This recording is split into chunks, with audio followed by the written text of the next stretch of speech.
Jika Lady Nayawan tampaknya akan memberikan kesempatan untuk suaminya Randy Kajarnet untuk rujuk, kontras dengan Lady Inara Rusli tampaknya sudah hakul yakin akan berpisah. Malah kemelut hubungan Virgon Tambunan dan Inara makin sengit ketika Inara tak hanya menggugat tapi juga melaporkan Virgon dengan tuduhan cinta terlarang. Rabu kemarin, kubu Virgon kembali menjalani pemeriksaan dengan menghadirkan sejumlah bukti dan saksi baru yang akan meringankan. Lantas bukti dan saksi seperti apa yang berusaha ditunjukkan? Sidang hari ini berjalan dengan baik, dengan lancar. Tadi saya dan rekan Pak Mulkan sudah mewakili Ibu Inara untuk hadir sidang dan kami sudah menyerahkan bukti-bukti tertulis. Ada berapa tadi Pak Mulkan? 90 bukti. 90 bukti tertulis, kemudian ada 4 video dan 2 saksi. Proses pemeriksaan klien kami Mas Virgon itu masih kita melengkapi saksi-saksi dan juga bukti.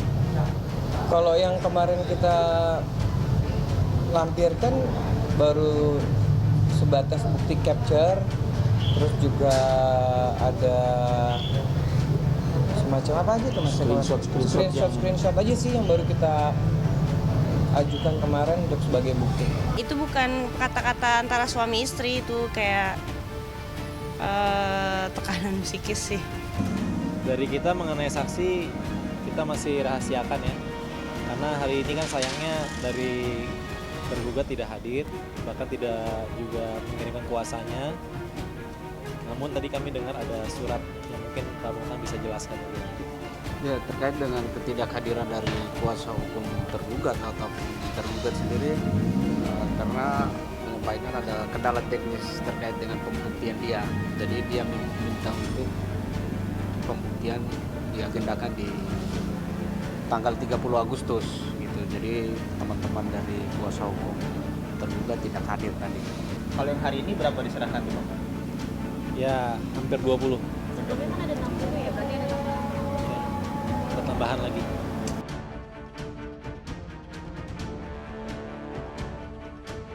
Ya, Virgon memang sebelumnya dilaporkan Inara dengan tuduhan bermain api dengan wanita idaman lain.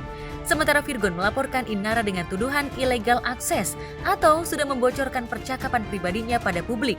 Kasus saling jerat hukum ini seolah menjadi bagian dari strategi untuk menaikkan daya tawar mediasi. Tapi akankah aksi saling lapor ini akan terus berlangsung ke meja hijau atau keduanya sama-sama akan mengakhiri konflik dengan damai? Memang dari dianya sih minta untuk RJ, untuk restoratif justice, terus sama-sama cabut laporan. Ya aku fine-fine aja, selama dari pihak ketiganya juga dia ada bersuara dan mengeluarkan statement yang sama dan dia juga mencabut laporannya lebih dulu, ya ayo gitu, mari sama-sama kita cabut laporan. Dari pihak Virgon iya, tapi kalau dari pihak ketiganya belum. Jelas aku juga butuh statement dari pihak ketiga, karena kan dia yang lebih dulu ngelaporin aku kan.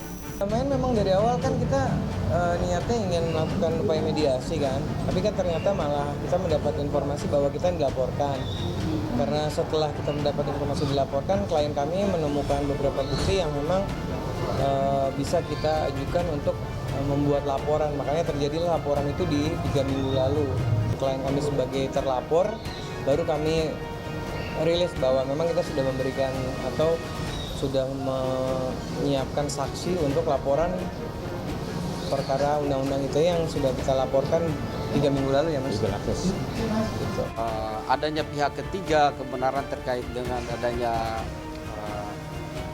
pihak Virgon tentang terkait dengan perhatiannya terhadap anak gitu, dan lain-lain lah gitu. Cuma nanti karena masih ada agenda saksi kita nggak bisa masuk terlalu detail untuk itu karena kan bagian daripada pembelaan kita juga terkait dengan penjelasan dari saksi. Alhamdulillah ya kebenaran itu memang sudah sepatutnya terang benderang di ruang sidang sih. Alhamdulillah tadi itu semua terbuka gitu. Yang tadi belum diketahui sepenuhnya oleh majelis hakim, akhirnya semua penjelasan dari saksi-saksi itu terungkap semua gitu.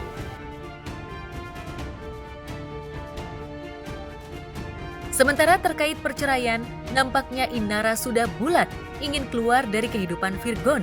Apalagi belakangan hubungan tak harmonis itu tak hanya dengan sang suami, tapi juga melibatkan ibu mertua dan kakak iparnya. Nggak ada sih, maksudnya omongan-omongan itu juga bukan dari saya langsung ke Inara ya, lebih ke antara keluarga sama keluarga. Ada komunikasi apa-apa sih sama pihak keluarga, maksudnya sama ibunya dia, sama ipar aku juga nggak ada. Tapi kalau sama keluarga yang lain masih, keluarga dia dari yang lain yang kayak tantenya, opungnya, siapa tante masih. Sama Kaina sama yang Virgo juga sama. Maksudnya mereka berdua Iya, gitu. iya. Nggak tahu kalau itu antara ini sepuh ketemu sepuh, nggak tahu itu.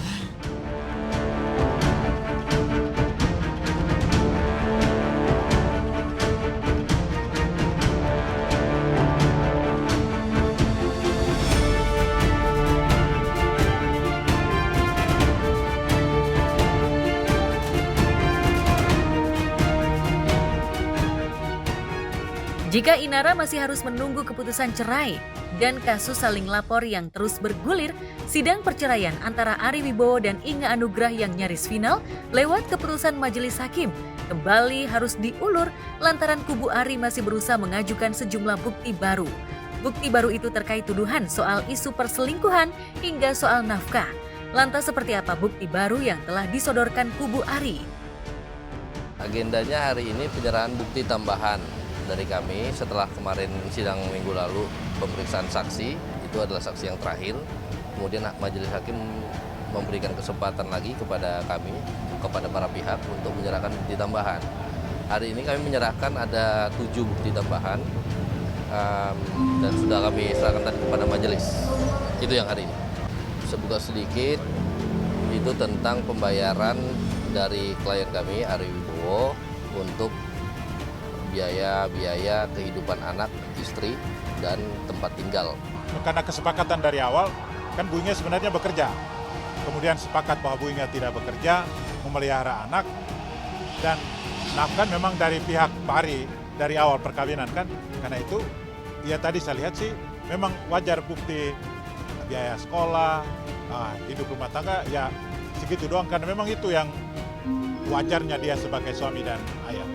Tidak bisa membuktikan apapun kan, misalnya saya duduk dengan siapapun, kalau difoto, apakah dengan itu bisa menunjukkan sesuatu juga enggak juga kan gitu. Kalau kita makan kan makan dengan siapa saja kan gitu. Keterangan 3 saksi dari 3 minggu lalu, semua juga tidak menunjukkan, membuktikan bahwa penggugat membuktikan bahwa ada orang ketiga dari pihak Bu Inge.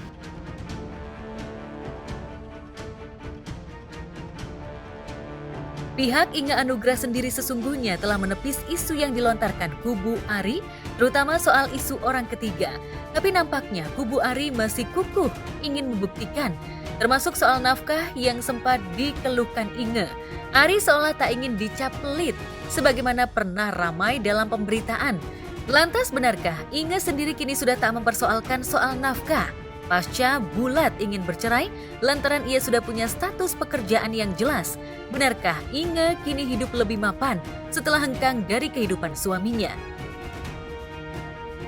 Rencana rujuk sih sudah lewat ya, artinya sudah tidak ada lagi kesan untuk rujuk atau kesempatan untuk rujuk. Kalau soal kumpul pertemuan kemarin ya memang hubungan silaturahmi antara penggugat, antara Ari dengan Inge itu memang baik. Perceraian ini Bu Inge bisa kerja sendiri dan juga bisa menghasilkan sendiri, karena itu sekarang dia juga sudah berbagi dengan anak. Beda dulu kalau dia masih dengan Pari kan tidak kerja sama sekali. Setelah proses cerai ini langsung ada tawaran banyak sekali, karena itu dia punya banyak kerjaan, punya penghasilan, karena itu bisa dia sewa apartemen itu.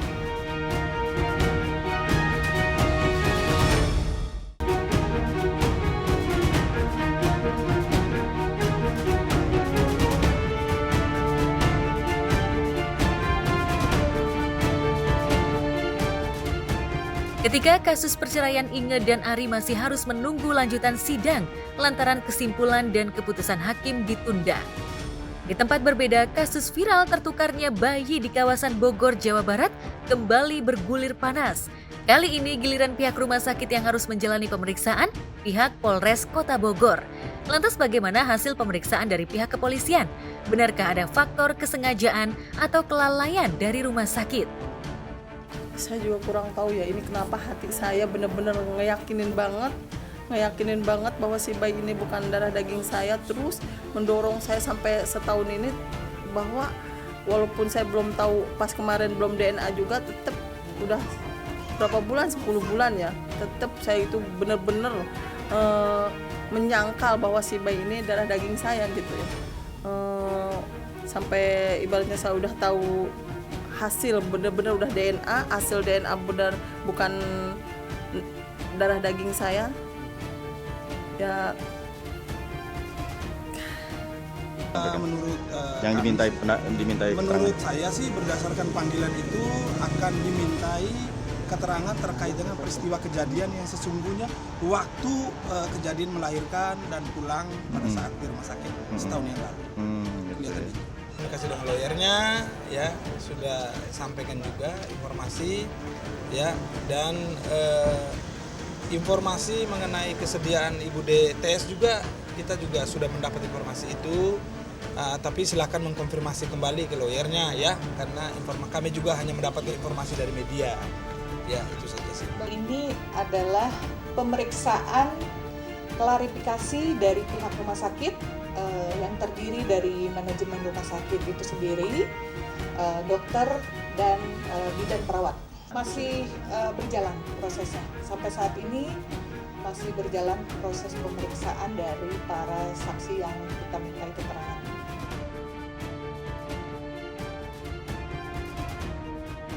Ya, kasus viral bayi yang tertukar ini mencuat setelah seorang ibu bernama Siti Maulidah, warga Ciseeng, Bogor mengajukan keluhannya ke polisi lantaran merasa tak mendapat respon dari pihak rumah sakit.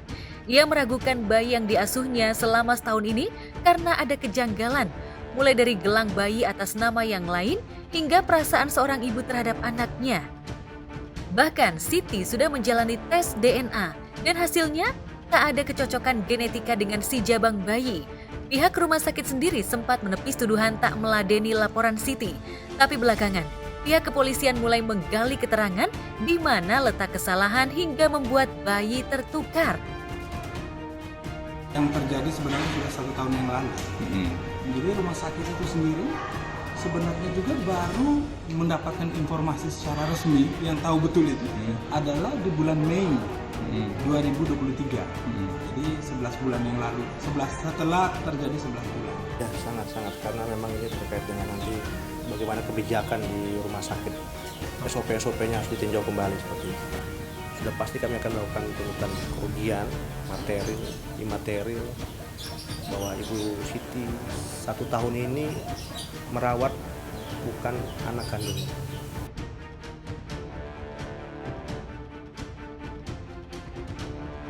Kisah bayi tertukar ini bahkan mengundang simpati publik hingga selebriti. Apalagi kabarnya ibu bayi yang satu tak ingin dimediasi. Padahal bagaimanapun seorang ibu tak ingin dipisahkan dengan darah dagingnya.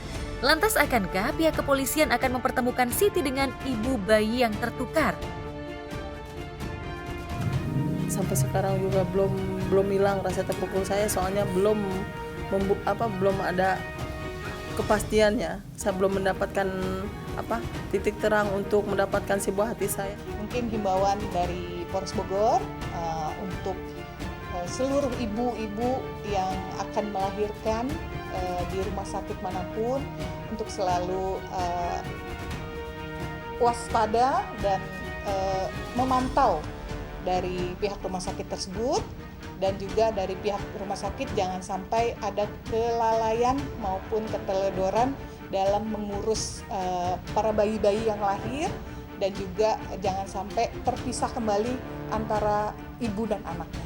Ya, kasus yang hampir serupa juga sebenarnya di Indonesia banyak terjadi, sehingga proses penyelesaiannya memang yang menurut kami yang paling baik dan paling pas itu adalah proses penyelesaian secara kekeluargaan, karena ini menyangkut manusia.